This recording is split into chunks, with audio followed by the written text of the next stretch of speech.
예, 살다 보면 같은 삶을 살아가고요. 감사하는 사람이 있고 불평하는 사람이 있죠. 여러분들은 어느 쪽이에요? 감사하는 쪽이에요? 불평하는 쪽이에요? 감사합니다. 대답을 하시는 분이 누가? 네, 그러면 감사하는 사람이 행복할까요? 불평하는 사람이 행복할까요? 감사한 사람. 아, 그건 알아요? 그건 아는데. 그러면 어떠한 일을 할 때도 감사하며 하는 사람이 더 좋은 결과를 나타낼까요? 불평하며 하는 사람이 좋은 결과를 나타낼까요? 감사합니다. 답은 알죠. 답은 아는데 그런 것들을 하는 것이 참 어렵습니다. 하나님의 일을 할 때도 마찬가지고요. 근데 여러 가지 우리 항상 감사하면서 하는 거 다 알죠. 감사하는 거. 감사합니다 그랬더니 알았습니다. 감사오세요. 모르시는 거예요. 예, 감사하는 게 감사오라는 게 아니잖아요. 사과한다는 게 사과사라는 게 아니고. 그래서 예, 감사를 해야 하나님께서 기뻐하시는데 그러면 오늘은 바울을 통해서 어떤 것에 대해서 감사할지. 근데 바울은 이미 여러분 딱 듣기에 이게 감사하는 게 참 쉽진 않겠구나 라는 생각을 하실 수도 있는데 감사하는 것, 이럼에도 불구하고 감사하는 것. 그러면 여러분들 이 정도가 아니면 훨씬 더 감사할 조건들이 많겠죠. 그래서 그런 것들을 우리가 보겠습니다. 12절 말씀을 한번 읽어볼게요. 같이 12절 시작. 나를 위하신 그리스도 예수 우리 주께 내가 감사함은 나를 충성되이 여겨 내게 직분을 맡기심이니. 아멘. 일단 감사한다고 했죠. 감사한다고 했고 나를 능하게 하신 그리스도 예수 주께 감사합니다. 일단은 능하게 하셨다는 거예요. 능력 있는 것들을 발휘할 수 있도록 하셨다라는 겁니다. 그래서 일단 그것이 기본이고요. 감사한다라는 것은 카레네코라는 뜻인데, 아니 원문의 카레네코인데 이게 감사하는 상태에서 성경을 보면 보통 이렇게 쭉 한다라는 개념이 있어요. 계속. 그러니까 이 감사는 어떻게 해요? 계속해서 감사하고 있는 상태인 거예요. 그러니까 가만히 별로 감사 안 하다가 이 사건이 있어서 감사하고 또 그동안에 감사 안 하다가 또 이런 사건이 있으니까 감사하고 그런 게 아니라는 거예요. 이 감사는 어떤 감사라고요? 그냥 계속 감사하는 거예요. 상황이 좋든 안 좋든 감사할 일이 있든 없든 간에 그냥 쭉 감사하는 거예요. 사도 바울은 그랬다는 건데 사도 바울만의 문제가 아니겠죠. 우리들에게. 그러면 아까 얘기했던 능하게 하신, 이게 능하게 했다는 것은 성령 충만함을 통해서 능력을 입었다는 거예요. 사도 바울의 사건 속에서 많은 역사들이 일어나죠. 죽은 사람도 살리고 이런 역사들이. 그럼 이런 역사들을 이루는 사람에게만 이러한 감사가 있어야 할까요? 그렇지 않죠. 내가 살아가면서 역사를 일으키지 않아도 감사할 조건들은 항상 생기게 되는 겁니다. 그것이 우리가 중요하게 생각해야 될 일이라는 거예요. 그렇다는 거죠. 그래서 사람들은 이런 건 좀 나하고는 동떨어진 거 아니야? 뭐 이렇게 대박이 났다든지 뭐 돈을 많이 벌었다든지 뭐 이렇게 딱 내가 뭐 청약을 했는데 막 붙었다든지 그럼 감사한데 청약을 했는데 떨어졌어. 그럼 이거 감사해야 되나? 하나님 청약 떨어지게 해주시니 감사합니다. 저에게 더 좋은 집을 주시기 위해서 청약에 떨어지시면 그렇게 기도해야 되나? 그렇잖아요. 내가 이 연단을 통해 좀 더 성장해야 되게 하시면 감사한다는 게 얼마나 힘든 일이에요. 그렇잖아요. 그래서 잘 되는 게 사실은 중요하긴 합니다. 중요하긴 하죠. 사도 바울의 인생이 있어도 그래서 제가 항상 해요. 잘 되는 것도 우리들의 인생에서 잘 되는 것도 중요하다는 거예요. 여러분 그렇지 않으면 정말 감사하고 싶어도 감사하는 게 어려워요. 그렇지 않겠습니까? 그래서 이 인생을 바꾸는 것도 필요하다라는 거예요. 이건 상당히 중요한 의미 중에 하나입니다. 크리스찬들이 인생을 바꾸고 살아간다라는 것이 정말 중요합니다. 크리스찬인데 변화되지 않는다면 그것만큼 불행한 일이 없는 거예요. 바뀌는 것. 근데 나의 인품, 성품만 바뀌는 게 아니라 모든 것들이 다 바뀌는 거죠. 그 가운데 어떤 것도 바뀌어야 된다고요? 상황, 형편도 바뀌어야 돼요. 상황과 형편도 바뀌는 것을 우리가 경험하며 살아가야 돼. 그렇지 않으면 정말 어려워요. 그러니까 크리스찬 중에서 연예인들 같은 경우에도 크리스찬 연예인들이 되게 많잖아요. 그 중에서 뭐 누가 자살했다. 그럼 이 사람이 크리스찬이라는 거. 크리스찬인지 아닌지는 어떻게 하냐 보면 그래 위패가 나오잖아요. 거의. 거기에 십자가 글을 쓰면 다 크리스찬들이거든요. 그렇잖아요. 그래서 저 사람 크리스찬이었네? 라고 생각하는 그런 일들을 볼 때마다 너무 안타깝다는 생각을 하게 되는데, 여러분 크리스찬임에도 불구하고 우리 인생에 있어서 그런 불행이라는 것들을 경험하게 되면 안 좋잖아요.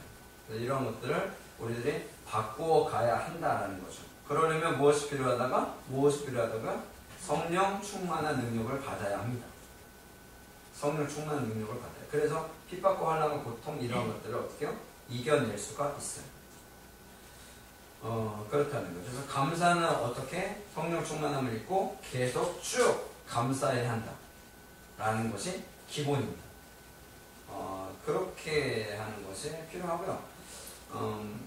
그 다음에 12절 그 중간쯤이면 충성되이 여겨 라는 거죠. 충성되게 내게 직분을 맡기셨다는 거예요. 충성되게 여겼다라는 것은 제가 원어 잘 안 쓰는데 오늘 원어를 쓸게요.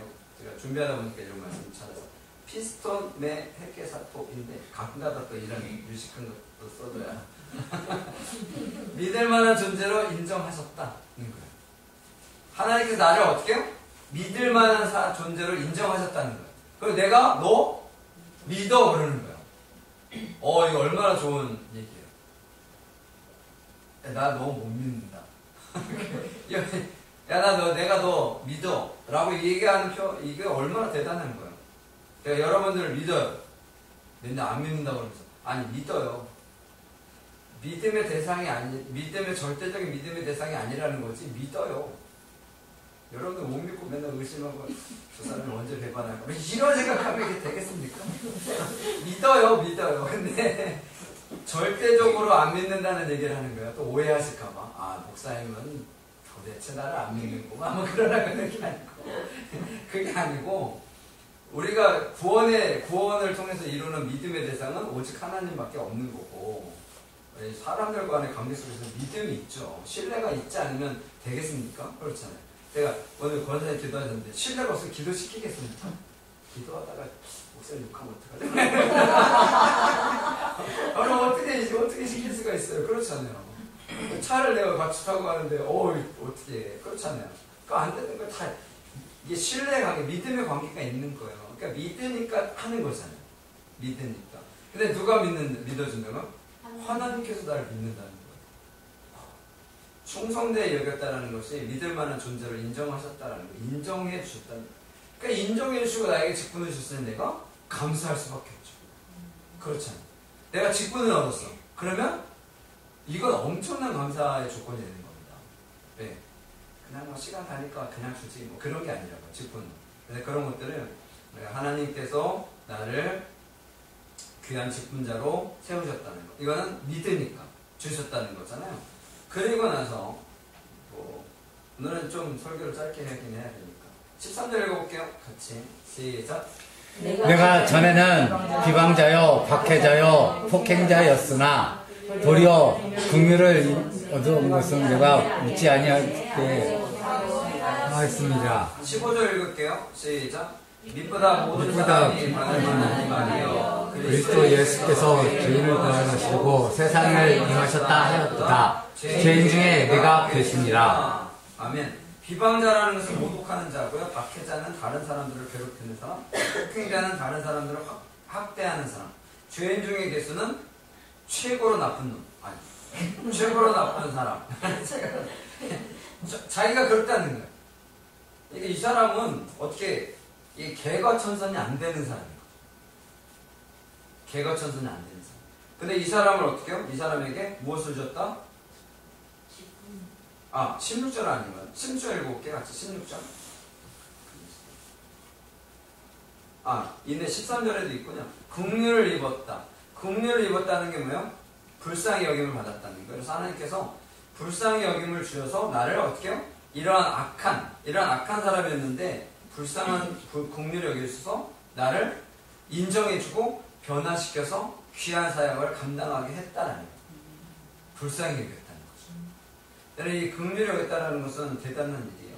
사도행전 9장에 보면 사울이 주의 제자들에 대해 위협과 살기가 등등하였다. 그래서 예수님 믿는 사람들, 예수님 전하는 사람들 어떻게 해요? 잡아다가 죽였죠. 돌로 쳐서 죽이고 했잖아요. 대표적인 사람이 스데반 집사님이었고, 사도행전 7장에 보면 아까 얘기했던 스데반 집사님이 돌에 맞아 죽는 그런 거. 이게 주동자가 누구예요? 사울이에요. 주동자가. 그리고 이제 담메색으로 가는 중에, 그러니까 이제는 원정 예루살렘 거기서만 그런 게 아니라 이제 원정까지 가, 다른 지역까지 가서 잡아오는 아주 사명감을 갖고 그 사람들을 잡아다, 왜냐면 잡아다가 다 고문하고 죽이고 그런 일들을 했던 거예요. 앞장섰던 사람. 누가? 사울이요. 사울의 나중에 바울 되는데, 여러분 이 사람을 쓰신다는 게 대단한 일이잖아요. 그래서 처음에 초대교회가 저게 안 믿잖아요. 그 사람의 진심을 안 믿잖아요. 왜? 아니 얼마 전까지 잡아다가 죽이던 그 사람이 변해가지고 내가 주의를 하겠다는데 믿겠습니까? 여러분 같으면? 믿겠어요? 여러분 맨날 괴롭히는 사람이 와가지고 나 변했어 그럼 믿겠어요? 믿어야죠. 그게 믿어야죠. 예수님의 적이고 교회의 적인 그가 어떻게 해요? 주님의 긍휼하심을 통해서 변했다는 거죠. 그 대단한 건 아니겠습니까? 대단한 거예요. 이것이 감사인 거죠. 죽을 수, 그러면 우리도 마찬가지. 우리도 죽을 수밖에 없는 죄인인데 긍휼을 여겨주셔서 구원에 이르게 하신 거거든요. 그럼 이거 감사할 일이에요, 아니에요? 그러니까 어떻게? 이 감사는 어떻게 계속 쭉 그냥 감사의 조건이 되는 겁니다. 내가 무엇을 받거나 받지 않아도 감사의 조건이 돼요. 물론 받는 것이 좋습니다. 받는 것이 좋아요. 그래서 우리는 뭘 해도 그죠? 우리 교회 오면 항상 얻어갈 게 있으니까. 그래서 제일 중요한 건 뭐예요? 말씀을 하나님의 말씀과 은혜를 받아가야죠. 여러분 그게 제일 중요한 거예요. 교회 오면 항상 그걸 받아가시기를 원하고요. 그렇다라는 거. 그리고요 14절 말씀을 읽어볼게요. 14절 같이 시작. 우리 죄의 은혜가 그리스도 예수 안에서 우리 믿음과 사랑과 함께 음체로 상승하였도다. 아멘. 아멘. 이제 어떻게 해요? 믿음과 사랑과 함께 넘치도록 풍성했다. 뭐가? 은혜가. 주님의 은혜가 어떻게 해요? 넘쳐났다. 제가 항상 얘기하죠. 복을 받으려면 어떻게 받아야 된다고요? 넘쳐나게 받아야 돼요. 넘쳐나야 내가 흘려보내는 것이 쉽습니다. 물론 내가 넘치지 않았는데 쪼개서 주는 것도 좋긴 한데, 이왕이면 여러분 하나님께서 주시려면 넘치게 주실 수 있잖아요. 못 믿으세요? 내가 이왕 받을 거면 어떻게 받아야 된다고요? 넘치게 받으시라고요. 이렇게 딱 맞게 받지 말고. 그죠? 딱 맞게 받는 건 딱 질색이 되거든요. 넘치도록. 그러니까 이렇게 저희 어머님이 항상 하시는 말씀이에요. 밥을 지을 때는 맨날 어떻게 남게 밥을 해라. 근데 요즘 젊은 분들은 밥을 딱 맞게 하죠. 그게 그 계량법 때문에 그런 거 같아요. 그러니까 이 계량법이 있으니까 저도 밥을 할 수가 있어요. 이러면 안 됩니다. 아니 밥을 하면 막 타고 그래 서리고 막 그랬는데 밥이 잘 돼.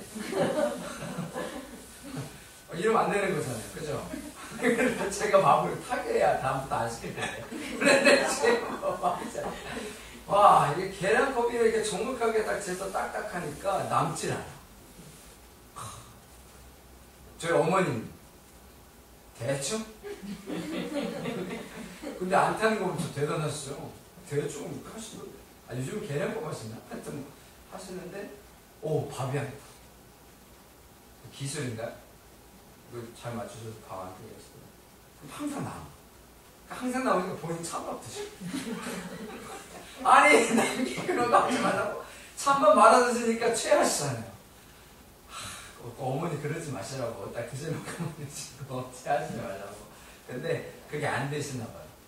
여러분, 그렇다고 하나님 말씀 넘치도록 받고 체하라는 얘기가 아니고 내가 먹으면 체해요. 여러분 내가 넘치도록 이만큼 받고 나만 다 먹어. 그러면 체한다고. 그러니까 어떻게 해요? 넘치도록 받고 어떻게 해? 따뜻할 때 나눠줘. 이해가 되세요? 그 밥을 식은 밥을 나중에 내가 그 국하고 말아먹으면 체한다고요. 그러니까 어떻게 하라고? 내가 많이 받았잖아. 그럼 어떻게 해? 식기 전에 나눠주라고. 찬밥 되기 전에. 떼진한 밥이 찬밥이라고. 저는 따뜻한 밥이 더 어때? 그랬더니 찬밥이라고. 여러분 하나님께서 주신 은혜가 여러분들에게 있잖아요. 그럼 이 은혜를 어떻게 해요? 나눠주라고요. 나눠주라고요. 그럼 은혜만 있겠습니까? 주 은혜가 믿음과 사랑과 함께 넘치도록 풍성하게 우리 가운데. 그 은혜는 있는데 사랑은 없어. 은혜는 있는데 믿음은 없어. 그러면 안 되는 거죠. 은혜는 만약에 내가 선물을 받았어. 그러면 나는 맨날 받고만 있어. 그러면 안 되는 거잖아요. 선물을 받으면 나도 주어야죠. 그게 기본이잖아요. 아, 그렇다고 선물, 이거 타이밍이 좀 그런데. 내일이 사모님 생일. 이거 의도한 거 아닌데, 어떡하지? 안 주셔도 돼요? 오해하지 마세요. 전혀 이렇게는 그런 계획적인 사람이 아닌데. 하여튼 여러분, 내가 무엇인가를 받으면 주어야 되잖아요. 그러니까 하나님 은혜를 받으면 어떡하라고요? 은혜를 주시라고요. 돈을 주라는 거 아니에요? 은혜를 주시라고요. 내가 받은 사랑과 은혜, 감격 이런 것들을 어떻게 다른 사람들에게 나눠주라고요. 이게 뭐예요? 감사의 표현. 감사의 조건이 나에게 지고 내가 그것을 표현함으로 인해서 누가? 내 주변에 있는 사람들이 그걸 통해서 변화되는 겁니다. 아셨죠? 그래서 여러분들이 잘 되는 은혜가 있기를 원하고요. 풍성한 은혜가 있기를 원하고요. 하나님 주시는 복이 넘쳐나시기를 간절히 축원합니다. 아멘. 기도하겠습니다.